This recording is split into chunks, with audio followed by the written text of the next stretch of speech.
Today we're gonna do a big basil harvest. Do you love basil? I love basil. Oh my gosh, it is the best taste of summer, I think. So we're gonna harvest a ton and talk about ways we can bring it indoors and enjoy it year round.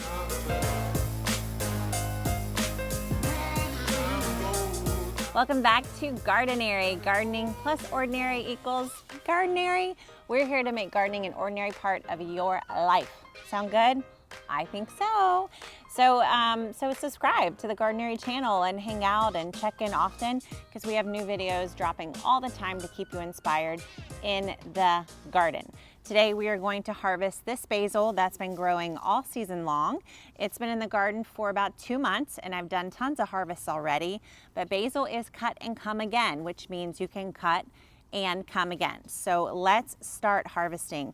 Now I'm going to cut this down pretty far on the stem because I want to make sure we get a lot more harvest before the end of the season.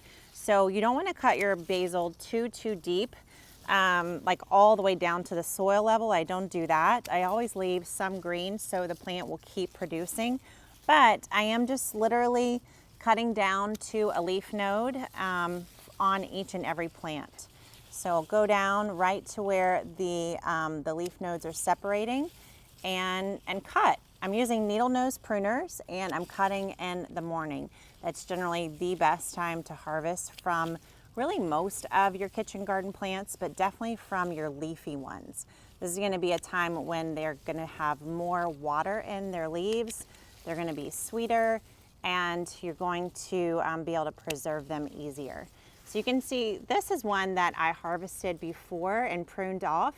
So I pruned off that tip and you can see I ended up with these 2 new leaf nodes full of basil. So if you haven't watched our previous video all about getting more basil from your plants, how to prune and enjoy them, then you can check that out after you watch this video. So, all right, we're moving along. I've cut from probably, I don't know, 3 or 4 plants so far, and I'm just going to keep going here. So like I said, not cutting too much of the green. I want to keep some of it, but definitely want to keep pruning on this basil. Now you can see some of these have already started to flower. We addressed this in the basil pruning video, and what you one of the reasons I excuse me, definitely want to come in and harvest is the seed head. This flower head is what comes at the end of the life of the basil. So when you start to see your basil going to seed and producing that flower head, you really want to slow that process down as much as you can, because once that happens, the plant is going to start putting all of its energy into seed production and not into leaf production. And you know, you can do some fun things with basil seeds, but for the most part, we want the leaves, right? So, so basil harvest is something you probably need to work into your kitchen garden schedule at least once a week when you're growing it. So what can we do with all this basil? Well, obviously you can just eat it right now. My favorite thing to do is use as much of it as fast as possible. So on a basil harvest day, we'll have caprices at lunch, and we might have like basil sauce on noodles for dinner, something like that. So use it up as quickly as possible.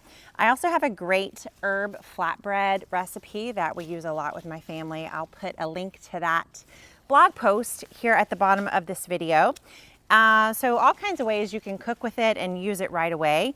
But if you don't have a use for the basil right today, there are a few different ways that you can store it. So you could dry it. So one of the simplest, easiest ways to store your basil is just to literally take it, hang it upside down in a cool, dry place and let it dry over a few weeks before you store it. Obviously this isn't going to be used for like a caprese or something, but this will produce that basil flavor that you can incorporate into dishes and cooked things in the wintertime and have a little taste of summer. So you can dry it and dehydrate it. You can also turn it into like an oil. So you could take your basil, cook it down, kind of blanch it, and then blend it in, say, a Vitamix or a food processor with any kind of oil that you want to mix it with. So like an avocado oil or grapeseed oil or olive oil. And you could use this as a sauce on pasta, things like that. So once you make that oil, you're gonna have to store it in like a freezer. You're not gonna be able to just have it sitting out. But you could store it in a freezer through the winter, defrost it, put it on pasta, things like that. My mom loves even making little ice cubes with oil and basil together, and then she'll defrost it and get like that fresh flavor later on in the cool season. So you can freeze it, you can dry it, and then of course you could like jar it in some way. I am not a food preserver, as you know, so I'm not the one to get the lesson on that, but there are, I'm sure, tons of ways you could, like say, make a pesto and jar it so that you can keep it nice and fresh. All right, so what do you think? We got quite a bit of basil here. So this is just from, let me count them, 1, 2, 3, 4, 5, 6, 7 plants. From 7 basil plants, we got all this harvest.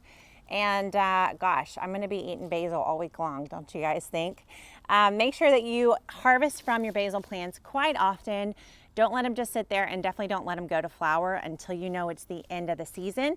And then you'll get tons of seeds from your basil. More videos coming about basil seeds in the days to come. Thanks so much for harvesting basil with me. I love hanging out with you in my garden, and love you for being here.